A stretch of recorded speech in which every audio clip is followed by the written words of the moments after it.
Merci d'avoir choisi la RTNK pour vous mettre au parfum de l'actualité. Mesdames, Messieurs, bienvenue dans cette édition du journal sur la RTNK.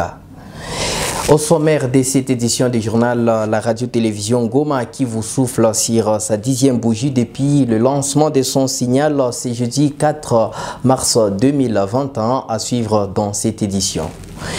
Et un nouveau talent découvert à Bukavu, il s'agit d'une jeune dame en collaboration avec son équipe qui vient de fabriquer un phototype d'effet de signalisation routière à suivre dans cette édition du journal.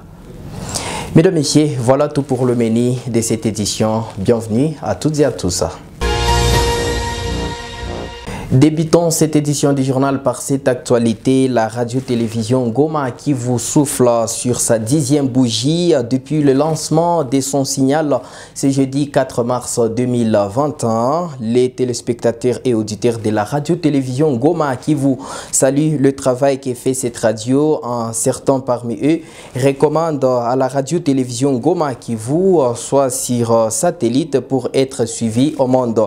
Nous avons à nous contenter, nous avons à nous féliciter, nous avons à remercier notre radio RTNK qui est la deuxième radio suivie dans la province du Sud Kivu et même à l'extérieur, et aussi la première télévision qui est suivie dans notre province. Nous voulons profiter de cette occasion pour remercier et féliciter l'initiateur de la radio au nom des notables Norbert Basengesi Katintima, qui s'implique dans plusieurs initiatives. Là, je parle de la communication, initiative de l'éducation, le plan social, tu vois, même les hôpitaux qui sont en train d'être créés par son initiative. Et nous voulons vraiment féliciter et dire merci.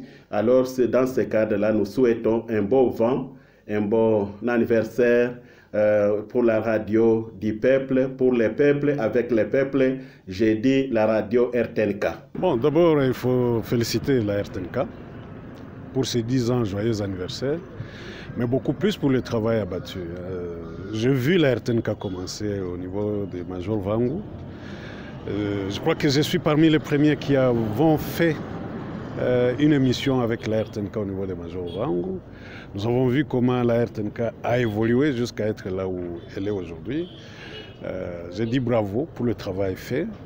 Je vois que la qualité s'améliore, le service s'améliore aussi. En tout cas, félicitations et bon courage, hein, bon travail. Bon, ce que je recommande, c'est que, bon, voyez-vous, aujourd'hui, toutes les télévisions sont numériques. Hein, la plupart des télévisions sont numériques. Faites en sorte que vous arriviez à ce niveau-là et comme ça, on va commencer à vous suivre sur satellite. Et changeons de chapitre, les femmes du Sud qui vous sont appelées à briser la peur et à oser entreprendre car elles ont beaucoup à offrir. Cet appel est du PDG des boutiques Première Dame, Madame Jeannette Faïda Narugueta, au cours d'une conférence de presse tenue ce jeudi 4 mars 2021 à la boutique Première Dame située à Nyawera dans le bâtiment de l'hôpital Biopharm en commune d'Ibanda. Gislon Antongoka, reportage. Au cours de cette conférence de presse, Madame Faïda Narugueta, propriétaire des boutiques Première Dame, partenaire de Vlisco, a encouragé les femmes du Sud Kivu à respecter la mode africaine, celle de bien porter deux pagnes. Elle les invite à venir massivement participer à la soirée des galas qu'elle organise ce 5 mars à 15h en la salle Bodega dans le but non seulement de valoriser la femme, mais aussi de soutenir les jeunes femmes dans l'entrepreneuriat. En fait, les pagnes, c'est pour les femmes africaines. Mais les deux pagnes, c'était spécifiquement pour les femmes congolaises. Elles portaient ça très bien. C'est pourquoi on a voulu que les mamans puissent encore apprendre à porter des pagnes. Surtout nos jeunes filles et nos jeunes mamans. Les femmes ne doivent plus rester derrière. Elles ont beaucoup à offrir. Il faut les pousser à oser et à ne pas baisser les bras face à la difficulté. Nous facilitons l'accès à la marchandise pour certaines clientes qui habitent loin, qui ne doivent plus se déplacer jusqu'à Kinshasa pour se fournir les pagnes. Au-delà donc des fêtes, les soirées des galas qu'organise la boutique Première Dame contribuent aussi dans les sociales de la population. C'est par exemple en 2020 où l'appel de fonds avait permis à la création des ateliers de coupe et couture pour les femmes vulnérables. L'octroi des outils oratoires et des microcrédits ont été offerts aux femmes pour qu'elles lancent leur business, en rachérie Jeannette Faïda Narugueta. Signalons que l'accès à cette soirée des galas est conditionné par l'achat d'un pagne Vlisco dans la boutique Première Dame située à la place de l'Indépendance ou à Nyawera en commune d'Ibanda. La province du Sud Kivu enregistre des avancées dans le leadership féminin, certains défis qui restent à relever. Malgré cela, cette affirmation est de Mme Douce Namwezi, coordonnatrice de l'organisation Ouezo Africa Initiative, lors d'un entretien à la RTNK à l'occasion du mois dédié aux droits de la femme. Je vous propose de suivre un peu les détails dans ces reportages signés Henriette Bachi.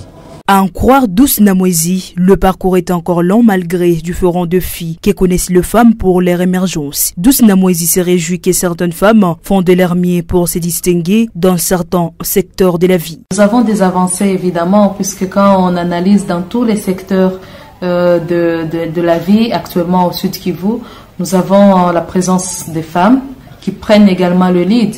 Et évidemment, il y a encore beaucoup de défis auxquels elles font face par rapport à leurs homonymes hommes. Mais je crois qu'il y a des petits efforts, des petites victoires qu'on peut quand même célébrer. Lorsqu'on regarde l'économie, par exemple, de la province qui est tenue par des femmes dans le secteur informel, avec tout le commerce transfrontalier, les petits commerces, et avec la pauvreté de notre population qui vit en majorité autour du jour, on trouve qu'elles tiennent quand même l'économie de la province. Lorsqu'on regarde même dans les secteurs de médias, il y a 5-10 ans, j'ai mené personnellement de monitoring en termes de leadership des femmes dans le média, mais c'était pas vraiment intéressant. Mais actuellement, on trouve qu'au niveau de la direction, on trouve que sur les grilles des programmes de nos médias, il y a vraiment la présence des questions des femmes, des questions des droits des femmes, et les femmes, elles sont présentes. Cette année, le thème retenu leadership féminin d'excellence, société égalitaire, numérique à l'ère de la Covid-19. À Bukavu, une conférence autour de ces thèmes sera organisée. Un nouveau talent découvert à Bukavu, il s'agit d'une jeune dame en collaboration avec son équipe qui vient de fabriquer un phototype d'effet de signalisation routier dans une visite à leur laboratoire. C'est jeudi 4 mars 2021. Cette femme indique être capable de produire plusieurs modèles pour réglementer la circulation routière sur toute l'étendue de la ville de Bukavu. Suivez. Francine Kavira, car c'est de lui qu'il s'agit, électronicienne de son état, vient de mettre sur pied un phototype de feu de signalisation routier. Selon elle, l'idée est venue après que le robot roulage qui était à la place feu rouge est tombé en panne, mais aussi la présence des embouteillages qui sont fréquents dans la ville de Bukavu par manque d'une bonne réglementation de la circulation routière. Nous avons fait l'électronique. Nous sommes au groupe de 20 personnes.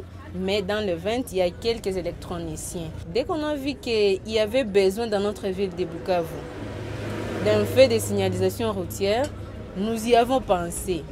Car il y avait déjà des informations que les embouteillages, il y a beaucoup d'embouteillages dans la ville de Bukavu. Il a fallu que nous pensions aux besoins qui est conçu juste dans notre ville de Bukavu. Et voilà la solution que nous venons d'amener dans notre ville. On a essayé de faire un phototype qui peut être comme un exemplaire. Que le gouvernement soit toujours avec nous et les sponsors nous tiennent à la main vraiment. Là, nous ferons tout ce qui est possible, tout ce qu'on va nous demander de faire. Faire des signalisations routières ou soit un robot. Francine Kavira, coordonnatrice de l'OVJD, sollicite un accompagnement des autorités afin qu'elle et ses collaborateurs produisent plusieurs phototypes de signalisation pour le bien de la province. Rugenda Banga Mitima, membre de l'OJVD, rassure sur leur capacité à produire plusieurs phototypes. Des faits de signalisation routière, c'est comme ça qu'on l'appelle. On peut faire des robots à compteur binaire. Nous pouvons aussi faire des modèles, des robots qui font des gestes. D'autres aussi qui donnent la permission de passer ou de s'arrêter. Et d'autres encore qu'on peut fixer sur des poteaux d'un côté ou de l'autre côté de la route. Nous sommes capables et nous avons des capacités. On mélange l'électronique à l'informatique et on obtient de meilleurs résultats. Retenez que ces jeunes sont regroupés dans l'Organisation de jeunes volontaires pour le développement, OJVD en sigle, et œuvrent dans plusieurs domaines d'action. Et dans un tout autre chapitre, Vital Kamerhe s'est réjoui de la visite clinique en Nganda de Kinshasa du Monseigneur Sébastien Joseph Munyengo. Le lieu de Bukavu a longuement discuté avec cet homme de Dieu sur son état de santé qui se détériore au jour le jour et espère être évacué dans les prochains jours en Europe afin qu'il reçoive des soins de qualité. De son côté, l'évêque d'Uvira lui a réconforté en lui demandant de garder espoir car toutes les épreuves qu'il traverse le permettront à mûrir humainement, spirituellement et même moralement. Selon lui, pour les politiciens, la prison a souvent été une grande école de la vie politique, comme en ont fait l'expérience de Nelson Mandela et beaucoup d'autres. Tant que la nuit dure, les jours, le soleil s'élèvera, a conclu le Monseigneur Sébastien Joseph Munyengo. Retenez que Vital Kamerhe fête ses 62 ans d'âge, c'est 4 mars 2021. Le sinistre de Nyamougo dans la ville de Bukavu a reçu l'aide supplémentaire du gouvernement provincial du Sud Kivu après l'incendie qui avait décimé certaines maisons de ces quartiers populaires en 2019. Ces vivres non-vivres ont été réceptionnés par ces sinistrés dans la soirée de ce 3 mars 2021. Plus de détails dans ces reportages de la cellule de communication du gouverneur des provinces. Des sinistrés débordant de joie, car le jour tant attendu est arrivé. L'aide supplémentaire promise par le gouverneur de province, Théo Ngwabidji Kassi, a commencé à être distribuée aux 548 bénéficiaires. Des vivres constitués de sacs de riz, du sucre et du sel, des poissons salés, des bidons d'huile végétale. Côté non-vivres, chaque ménage recevra une trentaine de tôles ondulées, de ballots de friperie, des ustensiles de cuisine et autres, de quoi réjouir cette bénéficiaire. Je rends grâce à Dieu et je continuerai à prier pour notre bienfaiteur. Après l'incendie qui a dévasté plusieurs maisons d'habitation au quartier Nyamougo en 2019, le gouverneur de province, Théo Ngwabidji Kassi, avait adressé un état de besoin au gouvernement central pour l'achat de vivres et non-vivres en faveur des sinistrés. Théo Ngwabidji Kassi avait pour cela tenu plusieurs réunions avec les comités de sinistrés. Ensemble, ils avaient convenu de la remise de l'aide à la fin février, début mars. C'est chose faite et c'est la deuxième fois que l'assistance du gouvernement de la République parvient aux sinistrés après celle du gouvernement provincial. Les éléments de la 3305e régiment basé à Mboko viennent de neutraliser l'un des coupeurs de route connu sous le nom de Chimori Boissakala le mercredi 3 mars 2021 au village Kabumbe à 13 km de Mboko dans le territoire de Fizi en province du Sud Kivu. Information livrée ce jeudi 4 mars 2021 par le capitaine Dieudonné Kasereka, porte-parole le secteur opérationnel Soukola 2 Sud Kivu. Suivez ces reportages.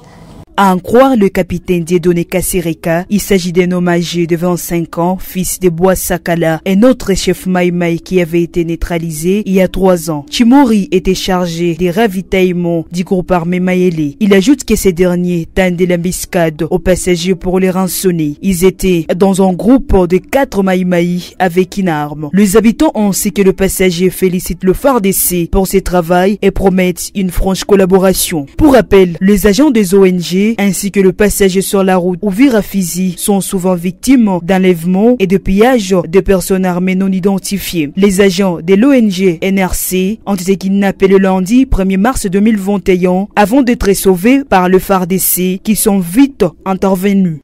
Et quelques jours après, la réouverture des activités scolaires et académiques ce lundi 22 février, la population demande aux autorités de tenir à cette décision pour que les enfants finissent convenablement cette année scolaire à Uvira.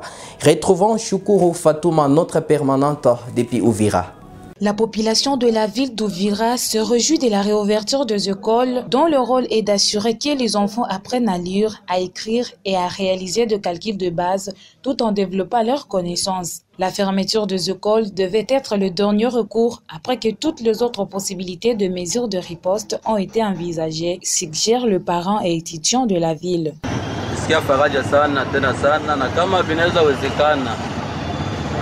Masomo yendelele juu leo tuko nasikia tuko mtest. Sasa mwakesho wala kia sema tena hapana wanarete tena masomo watoto waikale kwa nyumba.